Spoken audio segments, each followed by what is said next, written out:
Is it time to rethink and recalibrate India's inflation and monetary policy trajectory? Are the markets and the central bank underestimating inflation risks again, as they did in 2021? Well, inflation has been India's bane for decades, but economists expect the recent surge in price pressures to be transitory. India's retail inflation jumped to a 15-month high as vegetable and cereals prices skyrocketed here. Still, the Reserve Bank of India is expected to stay on the sidelines, with the next move likely to be a rate cut.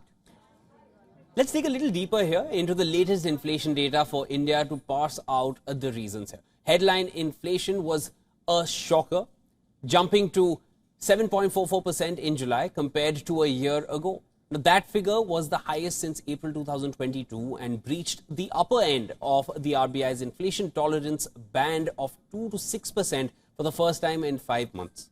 Right, and the reason for the jump is the recent surge in food prices here.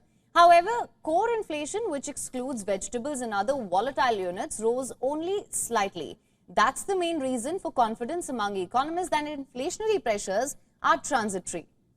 Broad expectations are that the RBI has been proactive, and projections for the central bank to keep rates steady seem to be justified for now. Still, there are a few economists who warn that focus should remain on price pressures. Sakshi Gupta, to begin with, the principal economist at HDFC Bank on retail inflation, said, and I'm quoting here, while this increase could be transitory, it's time to rethink the inflation trajectory, especially if food starts feeding into expectations and core inflation. Now, despite those, of course, diverging views on inflation trajectory, the RBI, for its part, it's forecast to keep rates steady. The next likely move, it's widely to be expected to be a cut, as I mentioned earlier. Right.